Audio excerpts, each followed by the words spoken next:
नमस्कार. काल आपण जाणून घेतलं रामाचे आदर्श बंधू भरत यांचा नक्की जन्म कधी झाला. आज आता आपण जाणून घेणार आहोत लक्ष्मण यांचा जन्म कधी झाला. आज चैत्र शुद्ध एकादशी आणि आजचाच दिवस आहे लक्ष्मण यांच्या जन्माचा. लक्ष्मण म्हणजे फक्त भाऊ नाही तर सेवा, त्याग आणि निष्ठेचं जिवंत उदाहरण.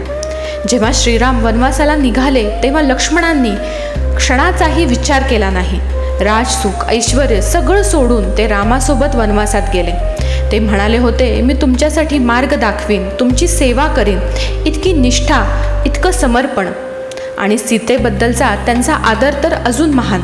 जेव्हा दागिने ओळखायला सांगितले तेव्हा त्यांनी फक्त पायातील अलंकार ओळखले, कारण ते दररोज नमस्कार करताना तेच पाहायचे. युद्धभूमीतही लक्ष्मणानं खूप मोठा पराक्रम केला.